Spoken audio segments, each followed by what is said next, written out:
Lamentablemente no puedo visualizar mi presentación en este teléfono.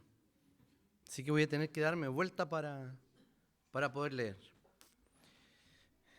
Queridos hermanos, los invito a que abran sus Biblias en el... Ahí está la cita, por favor, Ariel. De hecho está en el capítulo 10 de Lucas, y daremos lectura a los versículos 26 al 28. Y dice así: Jesús le dijo: ¿qué es lo que está escrito en la ley? ¿Qué lees allí? El intérprete de la ley respondió: amarás al Señor tu Dios con todo tu corazón, con toda tu alma, con todas tus fuerzas y con toda tu mente, y a tu prójimo como a ti mismo. Jesús le dijo: has contestado correctamente. Haz esto y vivirás. Oremos. Señor, te damos infinitas gracias por tu palabra, porque hoy día, Señor, que necesitamos que tú nos hables y que tú, Señor, nos exhortes y nos edifiques, Señor, por medio de tu palabra. Te rogamos, Señor, que tú abras nuestra mente, nuestro corazón, y también, Señor, bendice mis labios para ser fiel, Señor, a tu palabra. Te damos gracias, Señor, por este tiempo. Oramos en el nombre y en los méritos de Jesús. Amén. El título de esta serie que vamos a ver se llama,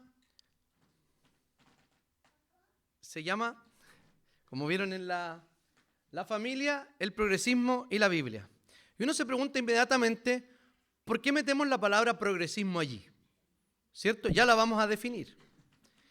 Básicamente, porque desde mi perspectiva, como pastor de la iglesia y también como observador de la sociedad, creo que esta idea filosófico-política es la que está llenando al mundo entero. Muchas veces nosotros creemos que las mayorías son las que gobiernan, ¿o no? Porque nosotros votamos y el que tenga... Bueno, en Chile no. Siempre es muy extraño en Chile respecto a nuestro voto, ¿cierto? Ya, pero votamos y según nuestro sistema que tengamos vigente, aparece una mayoría y esa es la mayoría que está representada allí. Tenemos un sistema representativo, cualquiera de nosotros está mucho más preparado para participar en el Congreso o en una comisión del Poder Legislativo, siendo solo presbiterianos. ¿Ustedes sabían eso? Solo siendo presbiterianos. Ustedes podrían participar y nada les parecería extraño acerca de quién modera, cómo toman la palabra, quién la usa y de qué manera hablar y a quién dirigirse, etc. Entonces, ¿qué razón? ¿Por qué digo esto? Porque algunos autores especializados sobre la producción de la cultura nos dicen que la cultura, las costumbres y la forma en que comenzamos a mirar el mundo no la producen las mayorías, sino que la producen las minorías con una buena y excelente trabajo de lobby. ¿Ya? Esto ya lo dije el año pasado, creo. Por ejemplo, la mayor cantidad de leyes en Estados Unidos se promulgaron, leyes sobre el movimiento LGBTQ, y le agregaron varias letras más, ¿cierto? Más. Se dictaron en uno de los gobiernos más conservadores de los últimos tiempos, en el gobierno de Ronald Reagan. Entonces uno dice, ¿por qué si gobiernan, hay un gobierno republicano en Estados Unidos, lo que se llama republicano en Estados Unidos, ¿ya? Y demócrata lo que se llama en Estados Unidos, porque acuérdense que tenemos, no sé si ya se formó, tenemos un partido demócrata. Primero tenemos un republicano y un demócrata también, que son los dos grandes partidos en Estados Unidos. Entonces, cuando pensamos en las leyes que se promulgaron en ese minuto, uno piensa, bueno, ¿por qué la mayoría no tiene, comillas, voz? ¿No has sentido eso? Que respecto a nuestra propia idea de lo que es familia, hoy día se está trastocando. Y fíjense que este movimiento, que debería ser una palabra positiva, ya lo voy a explicar, de progreso, ¿o no? A ver, ¿quién está aquí en contra del progreso? Nadie, ¿cierto? Todos queremos progresar, ¿en qué sentido? ¿Económicamente o no? ¿Queremos progresar de manera espiritual? ¿Queremos progresar emocionalmente? El progreso siempre ha sido bueno, ¿cierto? Cuando nosotros pensamos en este tema es porque el progresismo como una ideología, o más bien dicho como una base ideológica, ha invadido nuestras familias. Pero ¿sabe lo que invadió primero? Invadió nuestras mentes. Nuestras mentes. ¿Por qué razón? Luego voy a mostrar una tabla para evaluar qué es lo que estamos creyendo y nos va a quedar un poco más claro. Entonces, ¿qué tiene que ver la justicia con la familia? Primero, porque la justicia es un valor profundamente arraigado en el ser humano. ¿Cuáles son los primeros reclamos así verdaderos que tenemos de nuestros hijos cuando los disciplinamos? Que no es justo. Y cuando pasa algo en el colegio, los que son profes, ¿cuál es el grito? El primer grito que los niños aprenden. ¿No saben? ¿O me le cayó el carnet? ¿No han escuchado ese? Injusticia. Y tocan los bancos. Lucas, ¿pasa eso, no? ¿Todavía? Mentira, me estáis mintiendo para que parezca yo un viejo.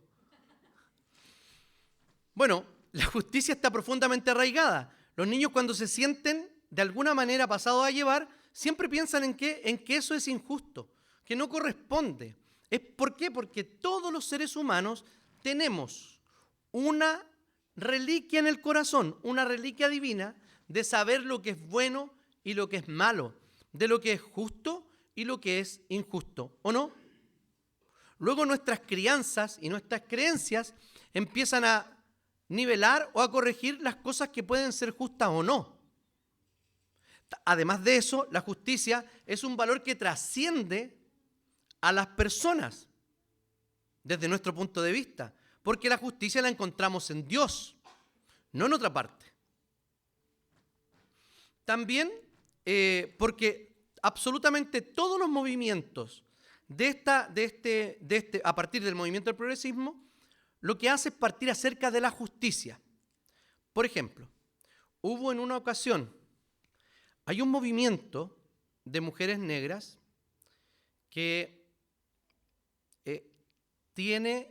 no es el último, no es el último de que toda vida negra vale, sino que es anterior a aquel movimiento.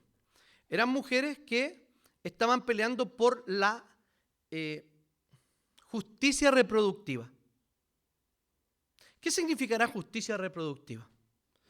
Así a simple vista, me imagino que todas las mujeres, de una u otra forma, deben ser mamá. Porque es justicia reproductiva. Pero ¿saben lo que es? La justicia reproductiva es mirada desde este punto de vista. La maternidad, incluso el ser femenino, es una carga. Y esa carga, las mamás deberían estar o no dispuestas a llevarla. O sea, este movimiento decía que toda mujer negra, exclusivamente, ellos apelaban por ese derecho, debía decidir ser madre o no. Y cuando decimos ser madre o no, ¿a qué nos estamos refiriendo? ¿A no quedar embarazadas? ¿O a no tener relaciones sexuales con sus esposos o con sus parejas?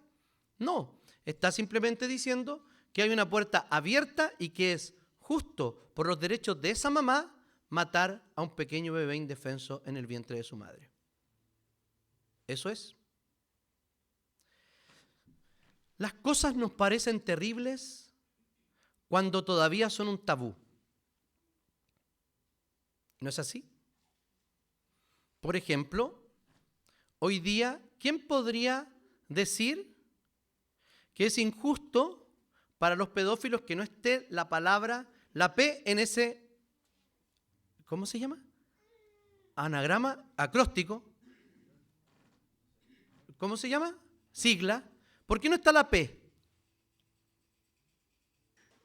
Porque nadie está dispuesto a decir, excepto los pedófilos, que eso es una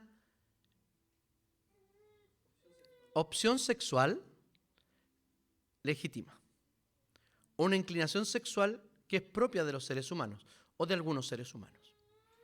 A algunos les gustan el mismo sexo, el sexo opuesto, los animales, los árboles, todo, los pan, y etcétera, etcétera.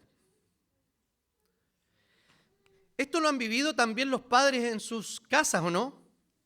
Cuando han abierto los ojos a sus hijos respecto de cosas que ustedes no querían que supieran aún, ¿o no? Eso lo va a tratar Ariel la próxima semana. Y todos estos temas de sexualidad los vamos a ver la semana subsiguiente. Vamos a seguir. Entonces, Ariel, ayúdame con una diapositiva más. Se llama la justicia social y la justicia bíblica. Primero, definamos qué es lo que es la justicia. ¿Alguien estaría dispuesto a decir aquí, sin el peso ideológico que hoy día tiene, porque este concepto de justicia social, incluso de justicia, está secuestrado por ciertos sectores políticos? Díganme, ¿quién está en contra de que esta sociedad sea más justa? Nadie. O sea, tenemos un acuerdo, ¿o no? Hay un acuerdo, incluso yo le preguntara al Congreso en pleno, le preguntaría, ¿quién está en desacuerdo de que esta sociedad sea más justa? Nadie levantaría la mano. ¿Saben por qué? Porque es el profundo anhelo del corazón de los seres humanos. El pastor Michael Gohin, si ustedes lo conocen, esta es la historia de un amigo, tenía un amigo que fue a la peluquería y lo atendió un homosexual, declaradamente homosexual, y siempre iba a la misma peluquería y él era pastor. Entonces se entera que es pastor e inmediatamente él le dice, bueno, ustedes los evangélicos no nos aceptan, etcétera, etcétera, etcétera, etcétera. Él empieza a decir todo un discurso respecto a nosotros los evangélicos, a nuestra posición respecto a la homosexualidad. Él le explica al pastor, no hacia los homosexuales. Entonces, el pastor le hace la siguiente pregunta: ¿cómo es el mundo cómo es el mundo que sueñas? Y él le dijo, yo quiero un mundo donde no haya discriminación, un mundo donde todos nos amemos, un mundo donde haya paz, un mundo donde no hayan conflictos, un mundo donde no temamos al otro.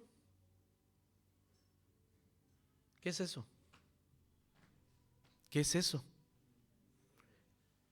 ¿La nueva creación? ¿Qué significa esto? Que todos los seres humanos tenemos una impresión, una impronta en el corazón de que la justicia es cierta, de que la justicia es una cuestión por la cual todos podemos y debemos luchar, ¿o no? La cuestión es que en una sociedad no todos usamos los mismos diccionarios, porque se ha reconceptualizado y está profundamente ideologizado el término justicia, que para defender aquella justicia muchas veces se torna necesario que se cometan injusticias con otras personas. Para defender ciertos derechos, que se prive de ciertos derechos a ciertas personas. Veamos lo que dice la definición de un autor que se llama Carl Trueman, que dice así: la justicia se trata de dar a cada persona lo que se merece. Pero no solo un asunto individual, sino tiene una dimensión social. Es responsabilidad de la sociedad asegurarse de que todos sus miembros tengan las mismas oportunidades y sean tratados con dignidad y respeto. ¿Estamos de acuerdo hasta allí? Truman hace una perfecta descripción de lo que es la justicia, de que todos tengamos las mismas oportunidades, de que todos seamos tratados con dignidad y con respeto. Eso es justicia. Eso es lo que han descrito también los teóricos de la justicia. Entre ellos, ya los voy a poner ahí, Rawls, también tengo algunas notas de Karl Marx, y ahí... Este sermón va a ser un poco distinto, ¿ya? Siguiente. Entonces, ¿qué tiene que ver? Eso ya lo dijimos, ¿cierto? La justicia está profundamente arraigada en el corazón humano. Dependiendo de la definición de justicia, es lo que haremos, de cómo encaminaremos a nuestros hijos. Porque depende de qué diccionario usemos para definir justicia, lo que le enseñemos a nuestros hijos que es justo. ¿Ok? Básicamente, la discusión que hoy tenemos en nuestra sociedad se trata de una cuestión de justicia. Todo es justicia, ¿o no? Porque si alguien no es aceptado, comillas, o no se siente aceptado por la sociedad, ¿qué es? Un acto injusto.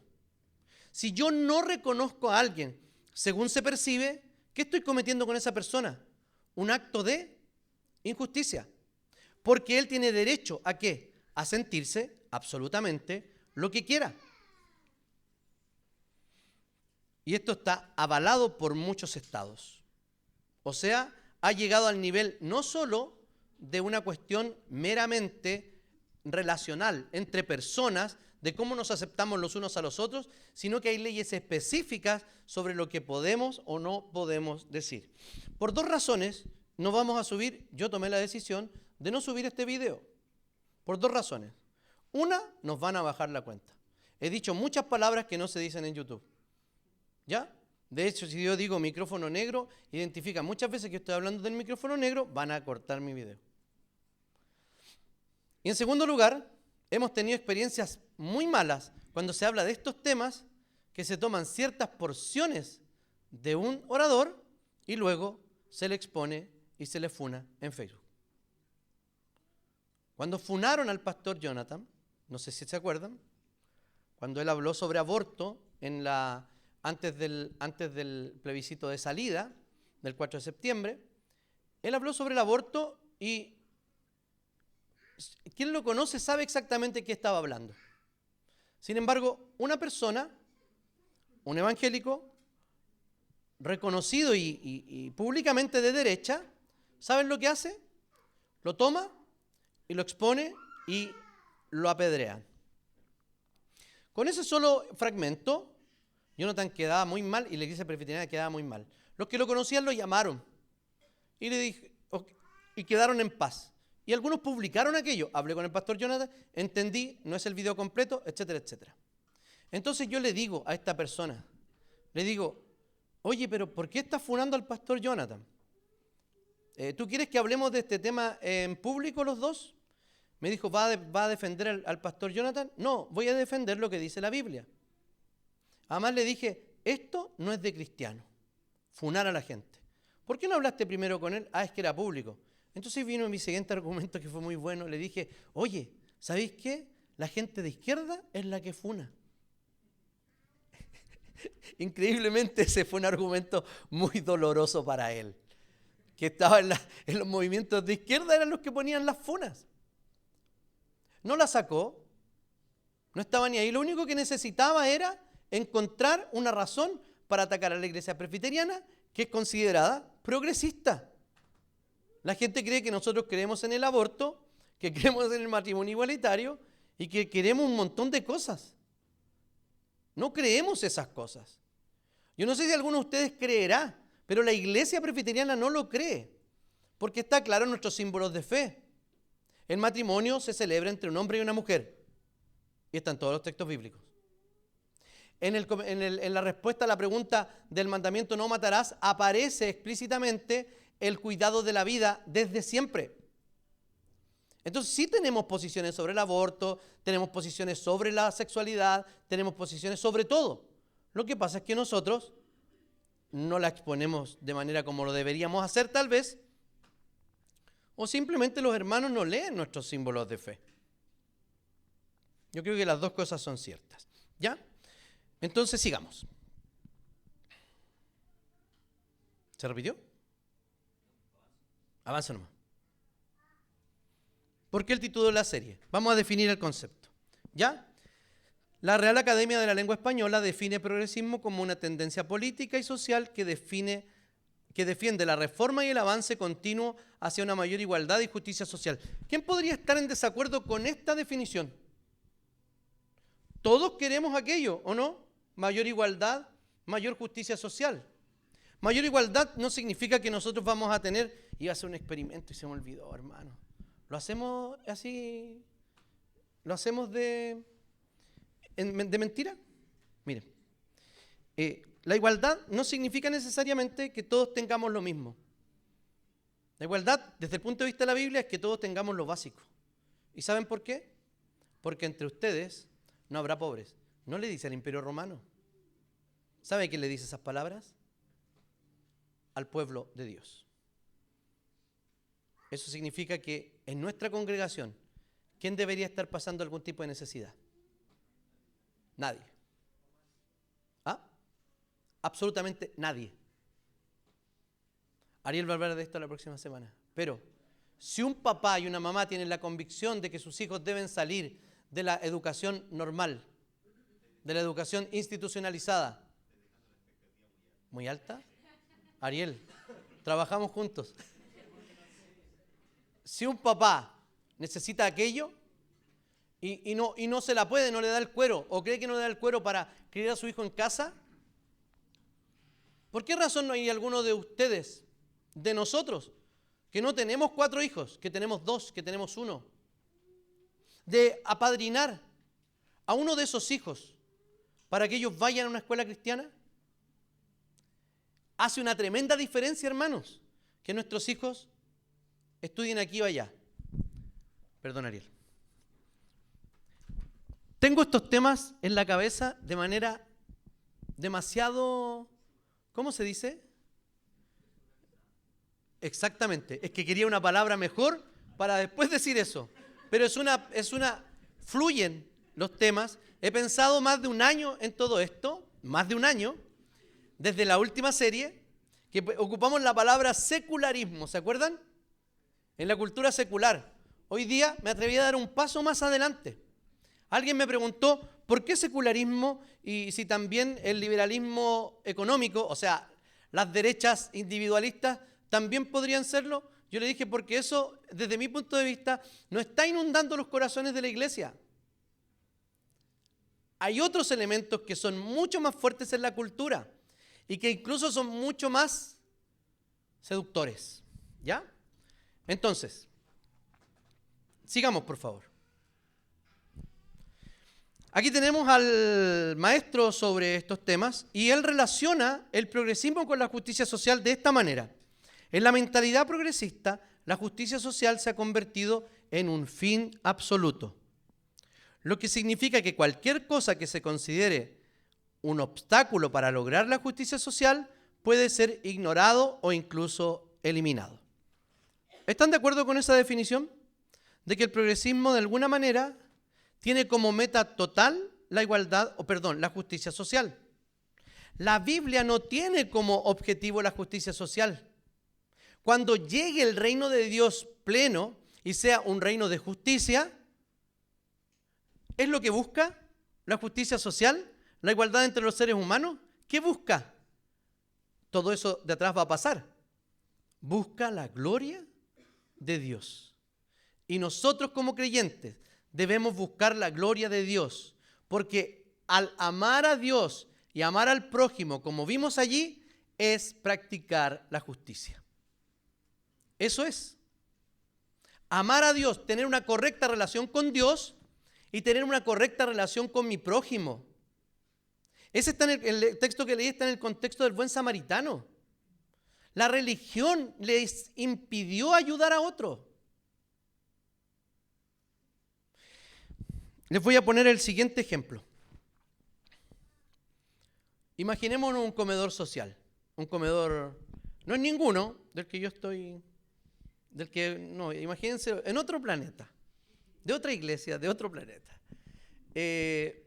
Los hermanos están dando 100, 120 platos de comida a personas en situación de calle. ¿Ok? Entonces hay otro grupo que también es de otro planeta, les dice, oigan, pero ¿cómo dan solo comida? Tienen que predicar el evangelio ahí a las personas. Y los otros le dicen, pero es que ¿saben qué? Es súper relevante para esas personas tener un plato de comida caliente 2 veces por semana. Pero tienen que predicar el evangelio. A no sé qué, ya. ¿Saben por qué no se puede predicar el evangelio en esa iglesia? Porque no hay suficientes personas. Y todas las personas que están diciendo, deben predicar el evangelio cuando entreguen ese plato de comida, no están. Hacemos una tremenda diferencia cuando le damos al que pide. Y uno dice, pero eso no va a cambiar nada. Cambió ese día para esa persona. Es que el Estado se tiene que hacer cargo. Haga lo que quiera el Estado, a mí no me incumbe. Que sea eficiente, deficiente, etc. Si yo tengo la oportunidad de ayudar a una persona, principalmente si es un hermano, lo hago. No, la justicia social no necesita leyes. Porque el equivalente en la Biblia es la compasión, no otra cosa. Siguiente, por favor. Recomiendo que lean ese libro a los que les gusta la filosofía. Aquí tenemos a otro filósofo, que es un filósofo indio, que sabe de necesidades, que sabe de injusticias, que sabe de hambre. ¿Ya? Él nació en la India y nació en el contexto donde las mujeres eran tan despreciadas que él dice que la peor violencia contra la mujer es la poligamia que se vivía en ese tiempo en la India. El progresismo es la visión utópica de una sociedad perfecta que se puede construir eliminando las injusticias y desigualdades a través del poder del Estado, la tecnología y la ciencia. El progresismo no solo es una ideología, sino también es una religión secular que cree en la salvación a través del poder humano. ¿Qué es lo que está haciendo la gente cuando está votando por un presidente? ¿Qué es lo que va a hacer la gente hoy día para votar por los convencionales? ¿Qué va a buscar? Va a buscar salvación. Va a buscar que todas las cosas sean mejores para que el mundo sea mejor. Y para pasarle la responsabilidad también a otras personas, que es un ente, el Estado, que el Estado se haga cargo. ¿Por qué nosotros no nos podemos hacer cargo? De verdad lo pregunto.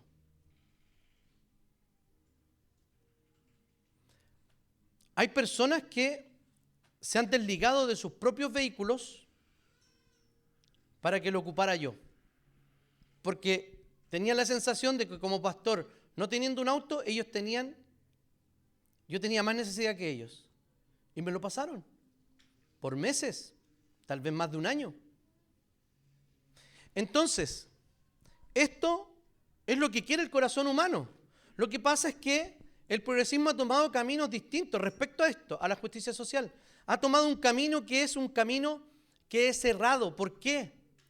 Porque no tienen la convicción bíblica reformada de lo que es el corazón humano. O sea, nosotros, ¿cómo podemos creer que por medio de políticos no creyentes, la mayoría de ellos, van a lograr los cambios que nosotros deseamos y que toda la gente desea,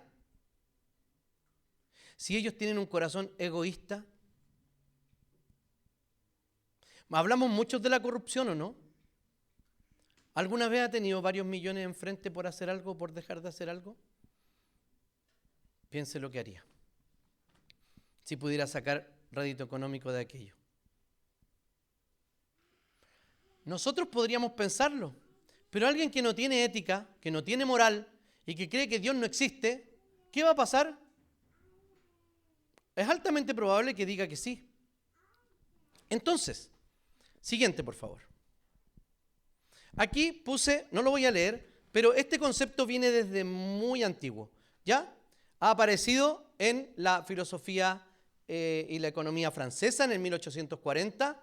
El Papa León X también hizo algunas. En la Declaración de los Derechos Humanos, claramente. También el Papa Pablo VI, que también abogó por la justicia social.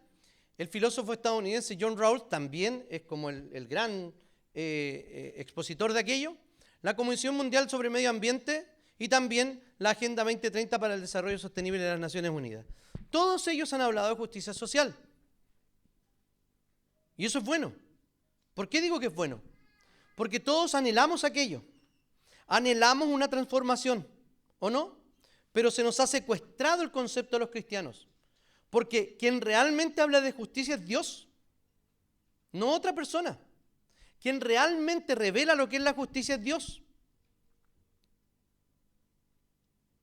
nosotros, sin necesidad de otras personas, ni de leyes, ni de nada, podemos hacer este mundo más justo. Las personas que critican ese comedor solidario no están dispuestas ni a poner un peso, ni a poner un tiempo para ir a predicarle a personas que están viviendo en la calle. Dígame, ¿qué es eso? ¿Eso es cristiano? Eso no es cristiano. Es que no les están predicando. Bueno, no podemos, no hay suficiente gente. Ellos además recogen su plato y se van. Algunos reconocen hacer el tour de la cuchara, así le llaman. La ruta de la cuchara. Desde las 12 del día empiezan a recorrer varios comedores y pueden comer para mantenerse todo el día. Entonces, no es cosa poca cuando nosotros hacemos pequeños actos de justicia.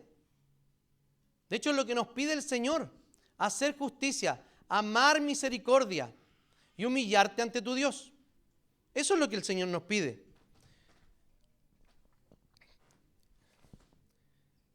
Muchas de las personas que hablan sobre este asunto,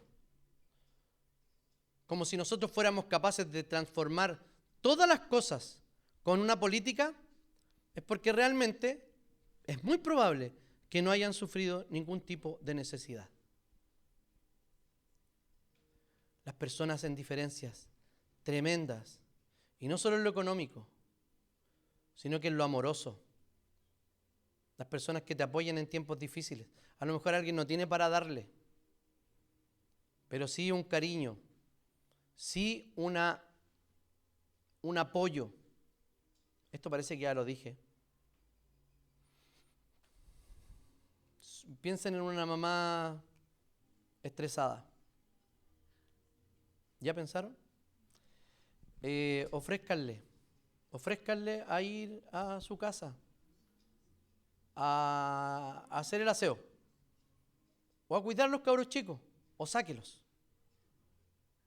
He pensado en este tema, hermanos, ¿saben por qué? Tanto porque tengo la sensación de que nosotros no estamos viviendo como una comunidad cristiana, donde todos nos apoyamos, donde violamos todos los días el juramento que hacemos delante del Señor cuando hacemos el Hakuna Matata, ¿o no? ¿Cierto? Cuando levantamos a la guagua, y yo digo, esta guagua entró siendo del Paulo y de la Vale y ahora es de todos nosotros, se queda en palabras, hermanos. Hay hermanos que tienen hijos con necesidades educativas especiales, con no sé, dietas especiales, no lo sé. Piensen en esas personas. Esos actos también son actos de justicia. La justicia entregada en la Biblia es una justicia entregada a las personas. De hecho, ellos tenían que dejar ciertas cosas en el camino para que otros recogieran. Dale, Ariel, por favor. Vamos a saltarnos eso que... Aquí, lo que nos enseña la Biblia sobre la justicia social. Miren, este es un regalo de la cultura, del idioma hebreo. Esto. La palabra justicia no se encuentra en todas las culturas de esta manera. Miren, en el hebreo bíblico la palabra más común usada para justicia es eso o eso. No sé exactamente cómo se lee. El término sedek, digámoslo así, que se refiere a la conducta correcta o justa de una persona, mientras sedaka se refiere a la acción justa o caridad hacia los demás. En el contexto bíblico, la justicia implica hacer lo correcto ante Dios y los demás, incluyendo la protección de los derechos de los pobres y de los marginados. Además, la justicia bíblica incluye el concepto de retribución divina, en el que Dios castiga el mal y recompensa el bien. Entonces, es una justicia retributiva y una justicia también comunitaria. O sea, debemos hacer lo correcto con las otras personas. Partamos por ahí, haciendo justicia con quien tenemos al lado, dándole a cada uno lo que merece. Por ejemplo, si un hombre no cuida a su mujer, ¿qué es eso? Es un acto de injusticia. ¿Por qué razón? porque ella merece, como un derecho dado por Dios, que sea cuidada. Si un papá y una mamá no disciplinan a su hijo, ¿qué es eso? Es un acto de injusticia, abuso. ¿Por qué razón? Porque los niños necesitan ser disciplinados. Cuando nosotros no le damos la honra que merecen a los padres, es un acto de injusticia. Esa es la justicia que nosotros debemos buscar, la que tenemos absolutamente a la mano. El concepto de justicia, entonces, como les dije, existe en el hebreo. Respecto de esta cuestión, hay un libro que se llama El regalo de las palabras, no sé qué, y hay muchas palabras que tienen origen solamente en el idioma hebreo. No quiere decir esto que sea el idioma sagrado, pero sí, fue el idioma en el que Dios reveló su voluntad, en el idioma que reveló los 10 mandamientos, en el que los escribió con su propio dedo. Y ahora que mencioné los 10 mandamientos, de eso se trata la justicia, de la primera y la segunda tabla, de vivir en conformidad con Dios y dando lo que se merece a Dios y lo que se merece a los seres humanos. Bien, siguiente por favor. Hay 2 textos en Deuteronomio y en Zacarías que hablan sobre esto, donde habían abuso. Primero advierte en Deuteronomio y luego habían abusos en los reyes. ¿Por qué razón? ¿Por qué razón los reyes abusaban de la gente? ¿Por qué creen? Uno tiende a decir porque pueden, ¿o no? Porque tienen poder para hacerlo. Entonces tendríamos que decir que toda persona que detenta poder necesariamente es abusivo. No, porque tenemos casos en los que no lo han sido, ¿cierto? De hecho, Jesús mismo critica aquella cosa que dice que aquellos que fueron enviados para que sean cuidadores de ustedes han hecho lo contrario. Lo dice en la institución de la Santa Cena. Por eso le dice, sírvanse ustedes los unos a los otros. Cuando sigues el trigo en tu campo y dejes un manojo en el campo, no regreses a recogerlo. Déjalo allí para los extranjeros, los huérfanos y las viudas. Así bendecirá el Señor tu Dios en todo, te bendecirá el Señor tu Dios en todo lo que hagas. ¿Qué está diciendo? El texto está diciendo lo siguiente: no sea amarrete. Ellos debían dejar, si se les caía un manojo, debían dejarlo. Pero fíjense, las personas, y también todo el ruedo o la muralla del huerto. ¿Por qué? Porque no ponía el dueño del huerto allí un tarro que decía, se regalan manzanas. ¿No? ¿Qué hacían? Las dejaba alrededor para que las personas fueran y cosecharan. El que no trabaja, que no coma. ¿Ellos estaban recibiendo un regalo? ¿Sí o no? De sacar la manzana del árbol. ¿Era un regalo? No era un regalo, hermanos. Cosechar es un trabajo, ¿o no? Tomar eso, sacarlo y comérselo. Porque entendían que la creación era de Dios. Y Dios era el dueño de todo. Y yo no recogía eso porque le pertenecía a aquellos que también, igual que yo, como coseché mi terreno, van a ir y van a cosechar. Eso entrega dignidad a los seres humanos, que básicamente es el origen de todo esto. No opriman a las viudas, ni a los huérfanos, ni a los extranjeros, ni a los pobres. Nunca abriguen malos pensamientos en contra de sus hermanos. Esto no lo estaban haciendo con gente desconocida, lo estaban haciendo con su propia gente. Zacarías denuncia esas injusticias sociales. Amós también lo hace. ¿Por qué razón? Porque no es que esta persona tenga poder y por eso abusa. En ese caso, todos los padres serían abusadores, ¿o no? No lo somos. Todos los presidentes del mundo serían abusivos y totalitarios. No lo son. No todos. Entonces, no es una cuestión de detentar el poder. ¿Saben lo que es? Es entender quién realmente tiene el poder. Y eso solamente lo cree ¿quién? Una persona que cree en Dios. Una persona que sabe que Dios le ha dado el poder, no otra. Siguiente. Hombre, el Señor te ha dado a conocer lo que es bueno y lo que Él espera de ti. Y no es otra cosa que hacer justicia, amar misericordia y humillarte ante tu Dios. Aparece en todas partes el término justicia. ¿Por qué? Porque es propio del carácter de Dios, de los atributos de Dios, y eso se nos ha comunicado porque somos hechos a imagen y semejanza de Dios. Y no solo nosotros hemos sido hechos a imagen y semejanza de Dios, sino el viejito pordiosero que va a buscar ese plato de comida, que a veces es bien pequeño, para poder alimentarse durante ese día. Ellos van, lo recogen y se van. Estamos haciendo algo. Es un tema mucho más complejo. ¿Saben por qué? Porque no es solamente que ellos, no es que no quieren trabajar. No, es un tema mucho más complejo la situación de calle. Hay gente que casi todos son drogadictos o borrachos. ¿Qué hacemos con ellos? Los eliminamos, los mandamos a trabajar, les ponemos... Hay ocasiones en que simplemente tenemos que dar. Y tenemos que hacerlo.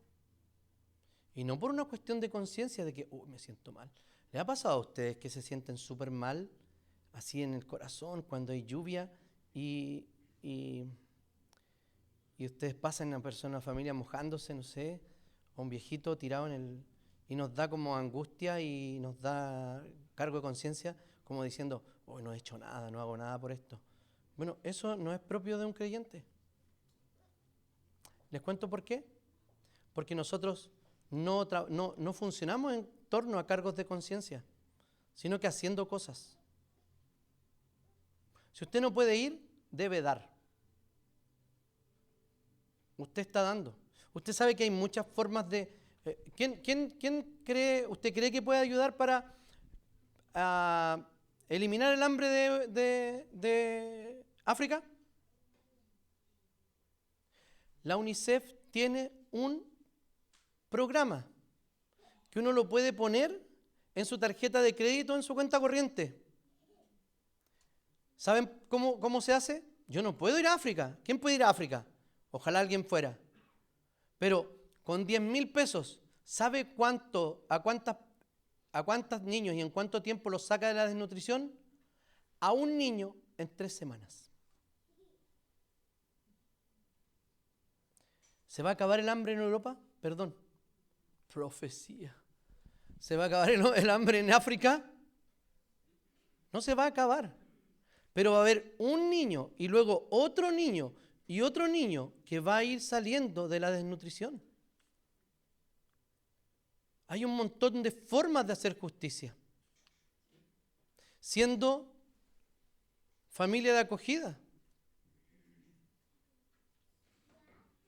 Las familias de acogida son aquellas que desinstitucionalizan a los niños, ¿cierto?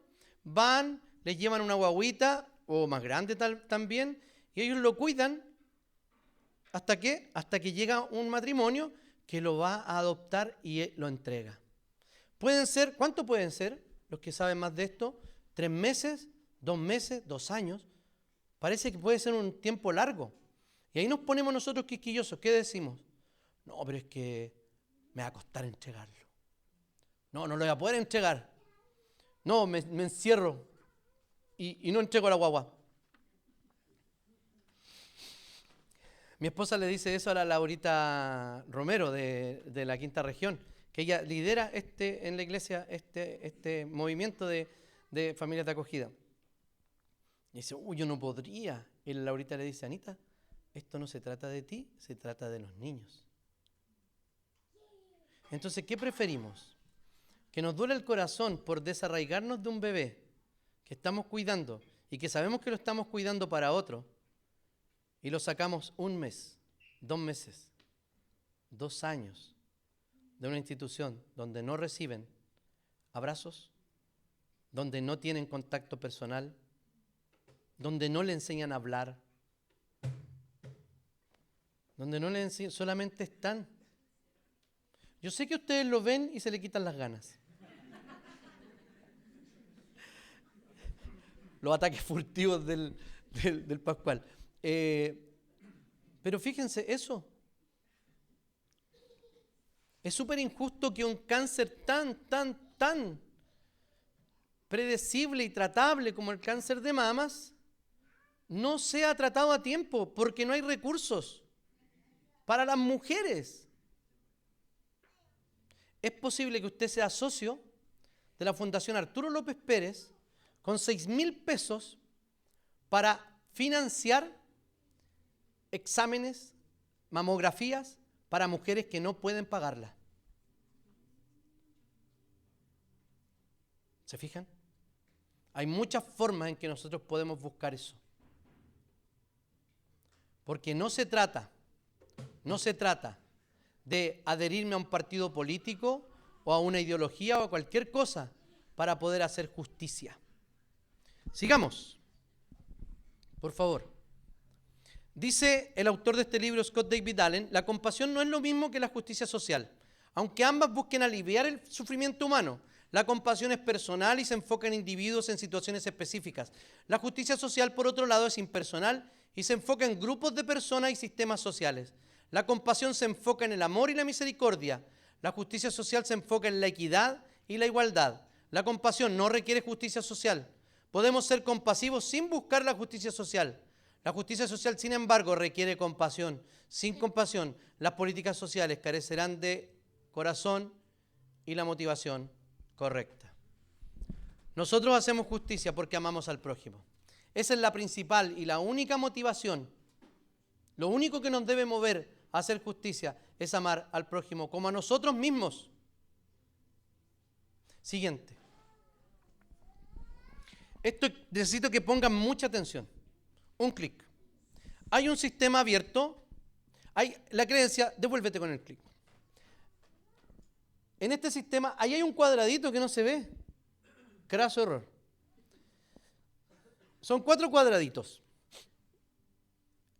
Hay personas que creen que el universo es un sistema cerrado. Cerrado. O sea que Dios no puede intervenir, ni nada puede intervenir en este sistema, que tiene leyes y funciona así.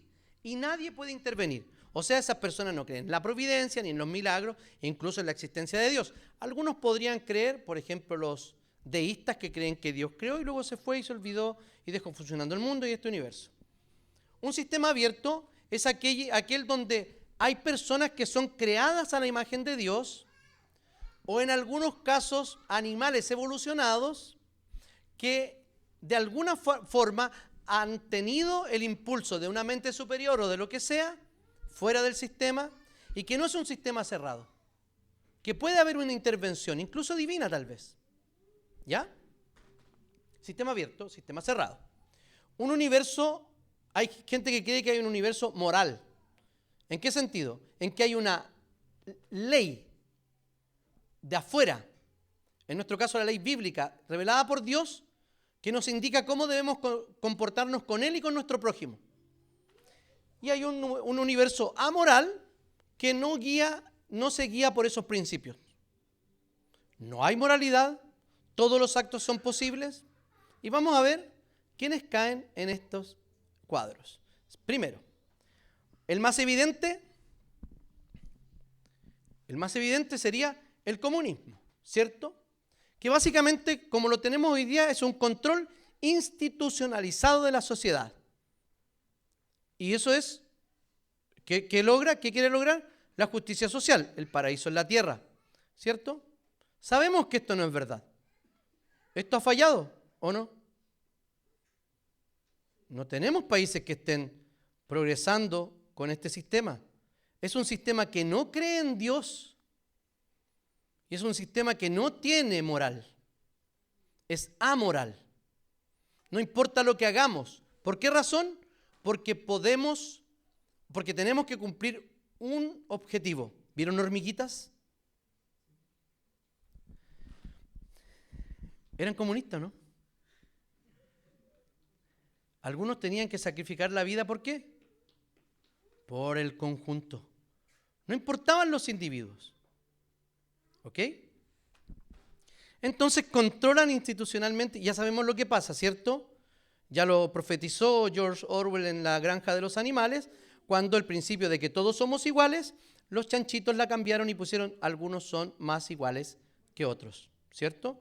Cuando criticó la revolución en Rusia, tampoco pasó lo que iba a pasar en Rusia, porque ellos sacaron a los zares, ¿para qué propósito? Para traer la igualdad. ¿Y qué pasó? Simplemente la cúpula del partido tomó aquello. En Corea del Norte es peor porque él es Dios. Y hay una historia distinta. A lo mejor es mentira porque nadie ha entrado a Corea del Norte. Y nadie ha salido. Sí, conozco a alguien que salió. Etcétera. Siguiente. Tenemos acá. Aquí me equivoqué. Me equivoqué, Ariel. ¿Lo podéis cambiar?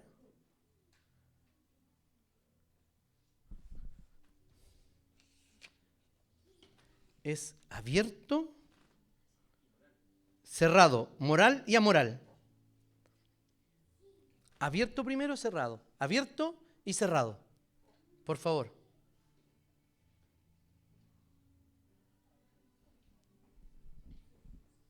Ya. Entonces, en ese sistema cerrado de acá, no hay Dios, no hay ley. Hay objetivos que se deben cumplir y eso habitualmente lo cumple el Estado. ¿Ok? Sigamos con el siguiente. En el sistema ¿cabe dónde? Socialismo idealista. Así le llama, esto no es mío, esto es de Darrow Miller. Ya lo conocen, ¿cierto? Vida, trabajo y vocación, discipulando a las naciones, etc. De él este cuadro. Socialismo idealista. Hay un universo material y el universo es mecánico. ¿Ya? ¿Por qué? En un sistema cerrado no hay Dios, ¿cierto? Y todo es material. Por eso, en el socialismo se cree que la riqueza está en las cosas. A ver, cuando alguien habla de redistribución, ¿de qué habla? De redistribución principalmente de los recursos. ¿O no? De recursos. O sea, todos tenemos, ya, esto es lo que iba a hacer yo. Le iba a entregar 2 fruyeles a cada uno. 2 fruyeles. Chita, se me olvidó. Ya no importa. Le entregaba 2 fruyeles. Y yo le iba a decir que hicieran lo que quisieran con los 2 fruyeles. ¿Qué hubiesen hecho? Algunos se hubiesen comido los 2. ¿O no? Todo así, listo. Consumistas totales. Se hubiesen comido los 2. Súper individualista, ¿o no? Todos teníamos 2. Eso, ese es el punto, que todos teníamos 2. ¿Alguien hubiese guardado uno para después? Ya, el mismo hubiese guardado uno para después. Gracias, hijo. El palo blanco. Como está al fondo, le voy a decir siempre a él. ¿Alguno se lo hubiese dado a otro? ¿Por qué no? Porque todos teníamos 2. Ah, ¿a ti no te gustaron y lo hubiese tirado? ¿Quién lo hubiese tirado hacia la chuña? Ah.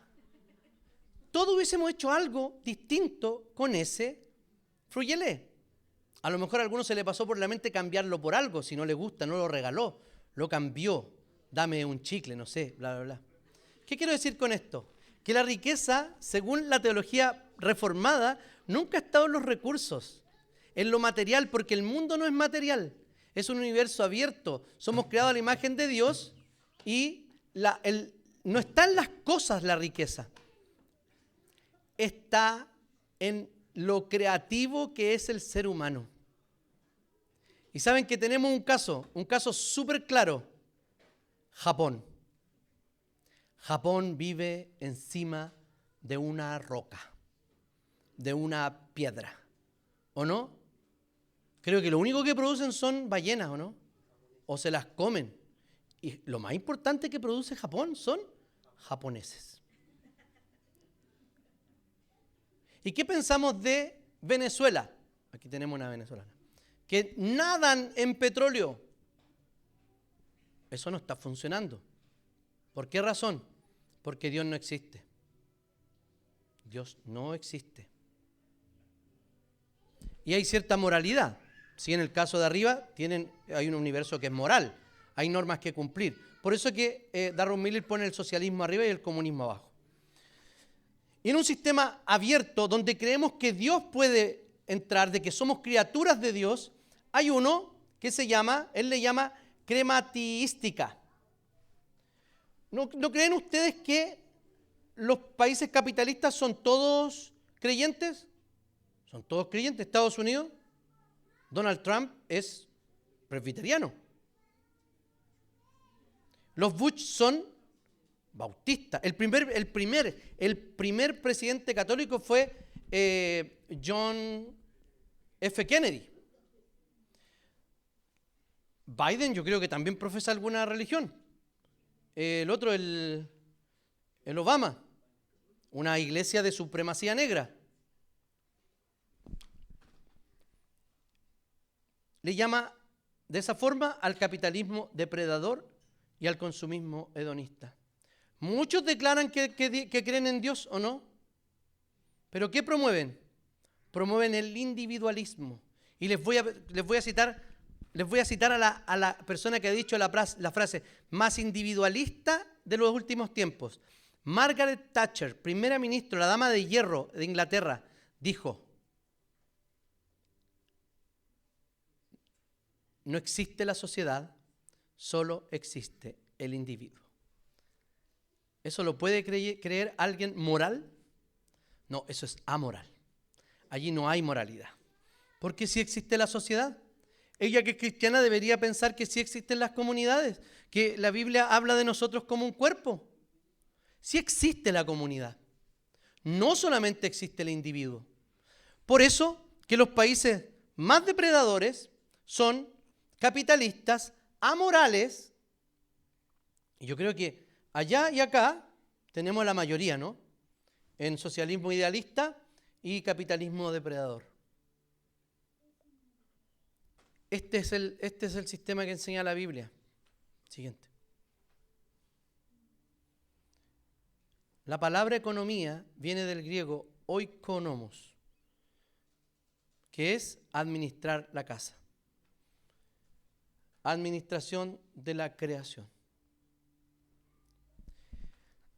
Es necesario adherirse a un movimiento ecologista. Para ser ecologista deberíamos llevar la vanguardia en eso, el cuidado de la naturaleza. Los creyentes deberíamos llevar la vanguardia, pero no se predica de eso. ¿Por qué razón? Porque se le ha dado este espacio a otros grupos que son amorales o que no creen en Dios, que creen en un sistema cerrado, como los 3 grupos que están allí. Administrar la creación es lo que el Señor nos ha mandado a hacer. ¿Entienden ahora por qué razón es infructuoso en una iglesia la calificación de izquierdas y derechas? ¿Se fija o no? Debemos acercarnos lo más posible a eso de allá, a un universo abierto donde Dios sí actúa, donde Dios sí provee, donde Dios sí le da habilidades a los seres humanos. ¿Han escuchado eso de que es mejor enseñarle a pescar a una persona que darle un pez? Yo creo que no. Creo que el dicho está mal dicho. Hay que darle un pez a la persona mientras y todas las veces que tú le estás enseñando a pescar un pez. Ese es el equilibrio bíblico. Entonces, eso de que izquierda o derecha, si usted vota por C, vote por quien quiera, debe votar a conciencia. ¿Y sabe qué vota a conciencia? El cristiano no es que yo voto a conciencia, hago lo que quiero. No, usted está solo en la urna. No está solo, está Dios con usted. Fue absolutamente providencial que este sermón cayera en este día. Ahí está el sistema económico, social que Dios nos ha dado. Y fíjense que para cualquier cosa, ustedes pueden usar este mismo cuadro. Para cualquier ideología y ponerla donde está. ¿Cuán lejos está de esa esquina? Gracias al Darrell Miller por ese cuadro. Siguiente, Ariel. Y aquí está él. Dice lo siguiente. La justicia bíblica se trata de ser fieles a Dios y hacer lo correcto. Esto implica la responsabilidad personal y social, así como la administración adecuada de los recursos de nuestras de Dios en nuestras vidas, incluyendo nuestro tiempo, habilidades, posesiones, relaciones, posiciones de influencia. La justicia bíblica no busca la igualdad de los resultados, sino la igualdad de oportunidades y el acceso a la justicia para todos, incluidos los más pobres y vulnerables de la sociedad. Esa es nuestra visión. Y en algunas partes no lo evitamos, ¿cierto? Va así, no es de los recursos, derecha, y la igualdad social, izquierda. No podemos sacarnos eso de la mente. Esta es la definición bíblica. A veces coincidimos con unos, a veces coincidimos con otros. Saquémonos ese complejo. Saquémonos ese complejo. Y para terminar, lo que hablaba delante, no nos cansemos, pues, de hacer el bien, porque a su tiempo cosecharemos si no nos desanimamos. Así que según tengamos oportunidad, hagamos el bien a todos, en especial a los de la familia de la fe, a los de la casa de Dios, a estas personas que usted tiene al lado de carne y hueso. No son los que están sufriendo hambre en África, aunque ya le dije que sí podía hacerlo. No es gente que no conocemos y que está pasando un problema un problema habitacional. Es su hermano que tiene al lado. Y cada vez que usted tenga oportunidad, que sean ayudas, donde puede poner su plata, donde puede poner su tiempo, sus recursos, hágalo. No es tanto lo que uno tiene que dar para cambiar de manera significativa la vida de otras personas. Eso es justicia. La justicia es cuando yo me desprendo de algo y se lo doy a otros sin esperar nada a cambio, solo por amor. Ama a tu prójimo como a ti mismo. Eso es la ley y los profetas, amar a Dios y amar al prójimo. Que Dios les bendiga, mis hermanos. Y creo que me queda una sobre la compasión, ¿o no? No me queda ninguna. Ya hablé sobre la compasión. Entonces, recuerden que esto está basado en el carácter de Dios y en la naturaleza de los seres humanos. Que esto nos ayude ¿a qué? A mirar con un ojo más crítico nuestra sociedad, ¿cierto? Porque la idea de un creyente no es saltarse de Boric a Kast o de la lista D a la lista C. Significa que tenemos que mirar de manera crítica nuestra sociedad y actuar en conformidad a la palabra de Dios, porque ella es nuestra regla de nuestra propia libertad de conciencia. Nuestra libertad de conciencia está atada a la Escritura. Tengamos un momento de oración. Señor, te damos gracias y te bendecimos